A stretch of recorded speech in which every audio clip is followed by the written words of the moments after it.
I'm David Griffin. It's the 8th of February 2018 and I'm here at Derbyshire County Cricket Club talking to Kim Barnett. Kim, we're talking about captaincy and your time as captain, and when we concluded the last interview we got up to 1990, which was your first trophy as a captain. And 1990, it seemed the summer went on forever. We were going all over the country, and week in, week out, we'd look at the table on teletext as it was there to see if we're still top of the league. There were some real characters, and very strong characters, as well as skillful players in that side. I'd like to ask you first of all about Stan Mortensen, the Dane, the Viking. You know, most people of a certain vintage have got great memories of Stan. What was he like to captain, and what was he like as a player? What was his true value to you as a player? Stan's a classic, isn't he? Brilliant to captain. Obviously cantankerous in his ways, you know, classic, but old school Derbyshire in a way, like the old miners. He got that ability to be irritable on the field, but mean with his analysis. Just set the tone, really. I mean, as you've said, people say about bowling the first 8, but you don't bowl the first 8 in a Sunday League match unless you can do it, because you don't allow that to happen. And I remember saying to him, once you start going past 24, you know, in your 8 overs, you'll have to bowl a couple at the end, and that was enough for him. Because I think he did appreciate how hard it was at the end, but I think people appreciated that getting 3 for 10 and 4 for 15 set the tone for the bowling, really, and he's the best cricketer best bowler I've ever seen not to play Test cricket. You rate him that highly, do you? The best. Really? The best. My word. Imagine his record does stack up. I mean, if you look at his record statistically, he's up there. I was reminded by Harold Rhodes, who told me that the scorer never needed to show Cliff Gladwin the bowling stats at lunch because he knew him. But yeah, was Stan like that? Oh, absolutely. I don't know whether he was exactly that, but he was of the same ilk for sure. He'd rather keep the runs down and take wickets, I suspect. Really? Yeah, and I remember having a chat with Mike Selvey once of Middlesex, who was similar ilk, and I said to him, would you rather get 5 for 50 off 11 overs in the Bensons, or 11 overs, 11 maidens? He went, 11 overs, 11 maidens, any day of the week. Really? You know, they were all that sort of, weren't they? Grudging. Yeah. You're right, Stan always reminded me, I mean, I never saw Cliff Gladwin in his dotage, but I never saw him play him. He always reminded me, you're right, of that sort of mean, nagging fast bowler. Yeah, and as I say, he was self-taught. I mean, he was a bit, when he first came on trial, he was a bit wild, actually, and ball bounces and all sorts, and then out of nowhere, he seemed to give that up, as if to say, I'd rather not go for any runs, you know. And so he was a bit like Merv Hughes. He hit the bat hard, he bowled perfect lengths, but he never gave you any. I mean, people used to say you ought to bowl more bouncers because people knew he didn't bowl bouncers, but he wasn't interested really. He saw it was a waste of energy, and I think when you bowl a great delivery on a length that swings away and nicks batsmen out, I suppose he saw it and thought, well, there's no need for me to do much else. So captain's dream. Oh, fantastic, yeah. So the other end of the scale, probably best part of 7 or 8 inches shorter, diminutive chap, Alan Warner, that was signed from Worcestershire, was a bit of a tearaway. I must admit, as supporters at the time, we thought, why are we signing this chap? And subsequently became, and still is, Derbyshire's leading one-day bowler. No one's taken as many wickets as Alan Warner in his career. But of course he had to bowl at the beginning and the end, and all over the place, depending. So what were Warner's strengths? What did he give you? And did he ever? Did he mind the fact that Stan got all the 2 and over at the start, and he had to bowl the 6 and over at the end? No, just a great guy, and on and off the field. You know, do what's required for the team. He'd find humour in Morty in that respect. A bit. I mean, Corky will always say to you, "You're right, bowling at the start. Stand those 8 overs, and shall me and Jack will bowl at the end, shall we? When it's flying over." But they all had a respect for one another in terms of what they did within the team tactics, and Jack was fantastic, laid back, good humour, do what's required, bowl at good players, bowl at the end at good players, a real unsung hero of that era. I mean, a lot of people, I know you would, but a lot of people probably wouldn't put his name first in a winning team, but he would certainly be one of your major contributors to keeping the runs down one way or another. So Morty and him together were fantastic foils because neither of them gave anything away, and we got more attacking bowlers who could then do what they did, you know. So they were all sort of playing off one another. They were a great bunch to have, you know. Obviously you'd got Caper as an all-rounder, so he was one of your other bowlers, but you'd also got Simon Bass, Jeff Miller, people like that who were also part of the attack. But looking at your batsmen, you always opened with Peter Bowler, didn't you? Peter, you made a decision to use him as a wicketkeeper, even though you'd got Cricken had become the established championship wicketkeeper. So that was obviously a decision to strengthen the side, presumably. Yeah, I mean, I let Bob Taylor down badly with that. I always promised him I would never play a stopper keeper. But we were going to play on flat tracks. We were going to have 5 seamers mainly. I know Jeff Miller played. And we felt that Peter was good enough standing back.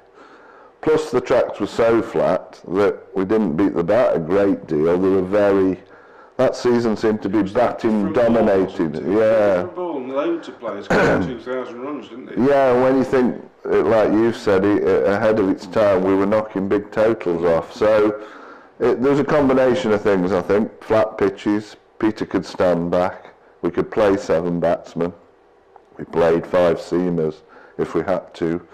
So all those things meant that Peter could do it. And of course, if you weren't playing Peter opening, there's not a lot of point to it because he was a brilliant opener.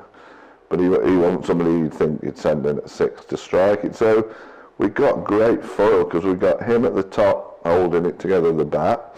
He did a job with the keeping. It enabled us to play 7 batsmen, and then you got all our strikers coming in. I look back at that and I think we got huge crowds watching Derbyshire that time at home and a good following away from home.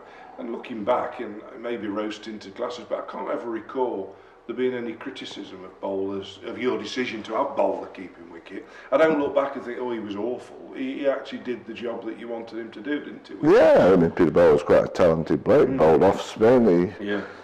He could do various things, really. So, no, I mean, I think Peter could keep wicket. Yeah. It's just not the Bob Taylor, Carl Cricken stuff, and it's not the standing up bit, is it?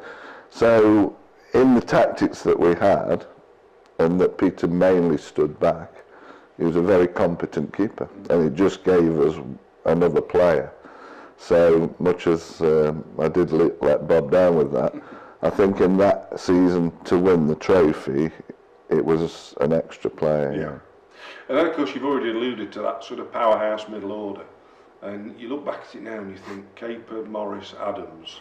If you want players who can hit the ball a long way, then you've got the right 3. So it must have been interesting as the captain. You're the top of the order. You're setting the tone to know those 3 guys were.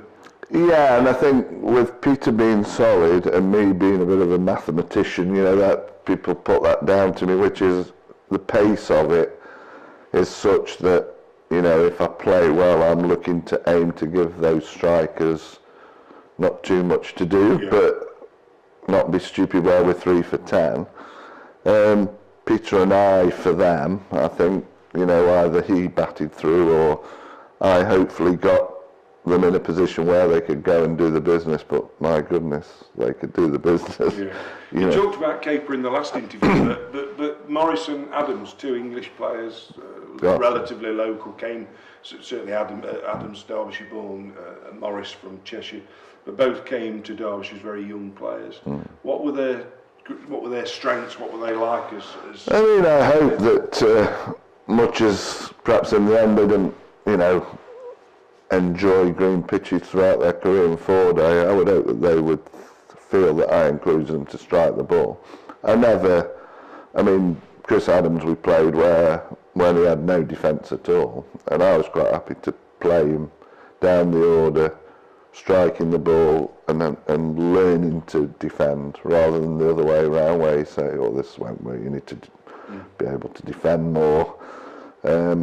I hope that both those would think that we let them go and play, and then obviously they learnt their own trade as they were going along. So to have the foils that we did with bat and ball against people going and playing naturally, I think was the ticket really. Yeah. Because they just went and if they could, I mean, again ahead of the time, they could strike it out the park very easily.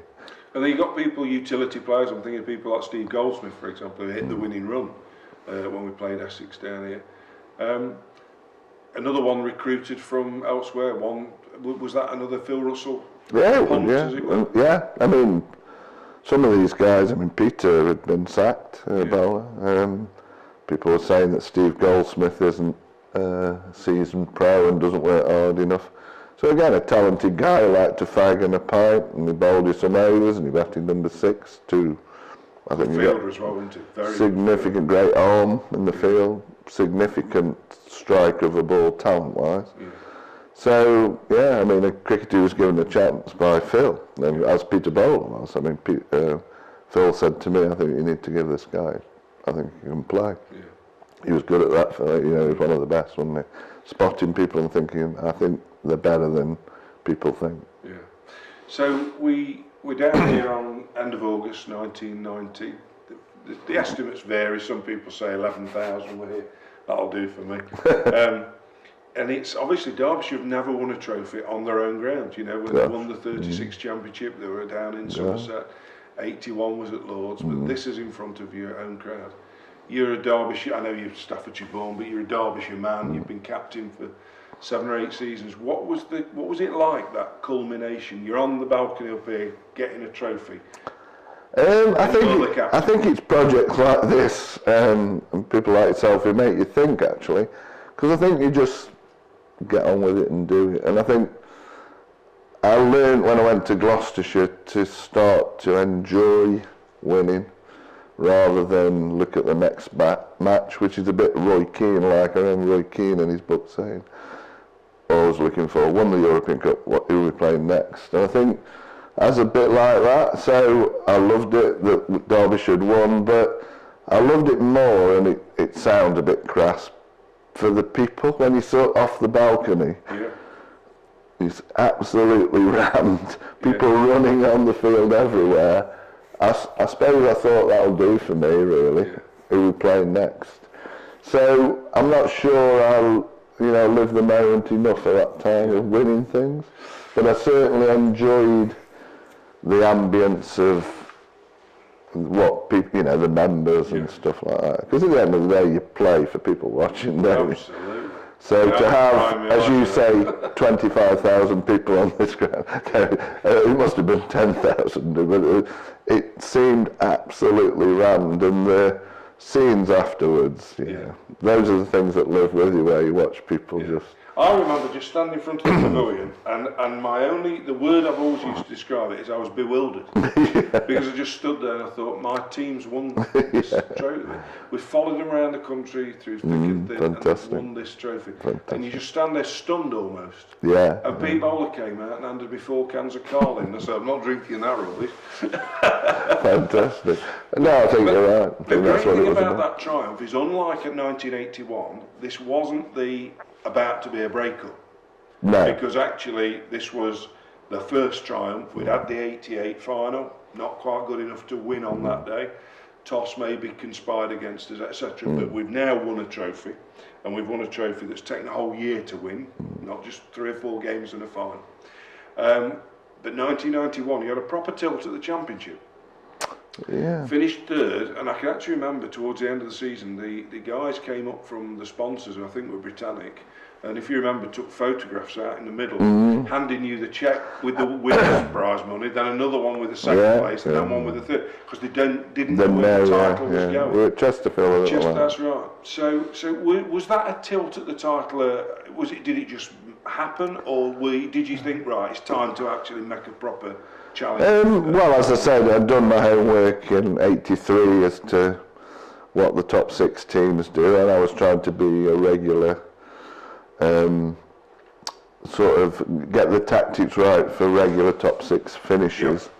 Yep. If I look at it as a whole in that period, we do look back at 1993, but if I look back at it, I would say the biggest thing for me was that we were competitive. Yep. We got the respect then of the whole of the county championship. People came here in trepidation to some degree. People knew that we would have a go. People knew that people like the Dane, aggressive. Yeah. When you've got people like Michael, Devon Malcolm, if you look at that, you think, well, we've earned the respect. So what we gained from that, winning this or quarter-final of that, but over that period I felt that Derbyshire were now recognised as somebody not to laugh at or take lightly, which was a big bone of contention when I started, as I said to you. That I didn't like the fact that I had stories of Yorkshire booking in for 2 days in the past, and it really stuck in my gullet that people thought that we were... So you wanted respect? Definitely. That was so it. At least when players come here, they know we've got that. Yeah. I mean, off the field, I hope that we were a pretty decent bunch of people to mix with, but on the field, I wanted people to say, when you think of who came, Clive Rice and Richard Hadley, and they turn up here knowing that we could give them a game, well, that's a big thing for us, I think.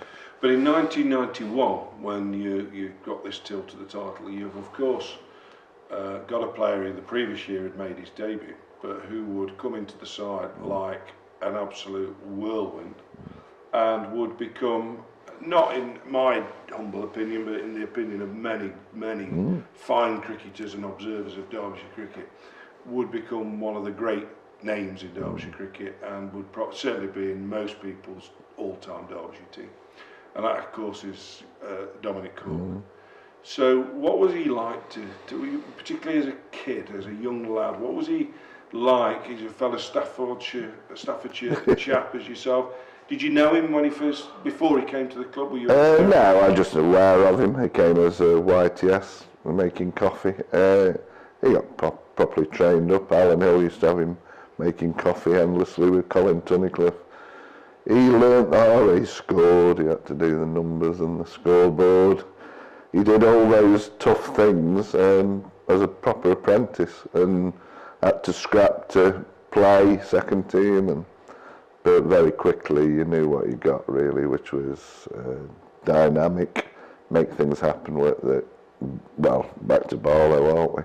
I should think Barlow in his pomp is like Cork, really. You rated that hard? Yeah, I think because they believe in themselves when even the team is thinking we can't win. It's a bit like the Caper thing. That's very interesting. Can we win this? Yeah. No. Well, we did. Yeah, Adrian Rollins said that he didn't know when he was beaten, and that reminds me about the Barlow mantra that there was no such thing as a lost cause. And I think that was Cork's greatness, wasn't it? Yeah, he won games you didn't expect him to win.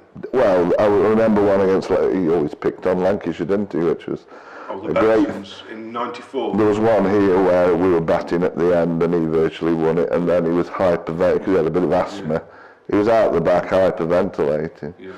And you just think, Mike, did we win that match? We couldn't possibly think we could win that match. It was on the BBC and they covered it because it was a rerun of the previous year's final. Right, okay. And you're right, him and Colin Wells went out, and that was an even worse situation than the Caper one at Hove in 1990. We wanted about 100 off 8 overs or something.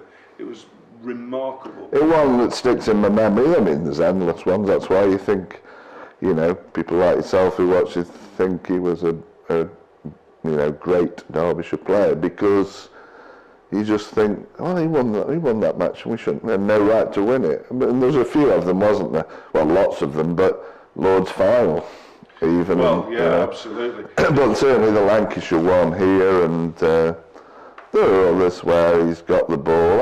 Even mundane things like we're playing at Horsham mid-afternoon on the flattest track ever, wondering where we're going to get wickets, and he bounced 2-3 people out of nowhere and we bowled some Sussex out cheap, so lots of occasions. Thank you for that, Kim. We'll do a bit more in a minute. I think we're running out of time.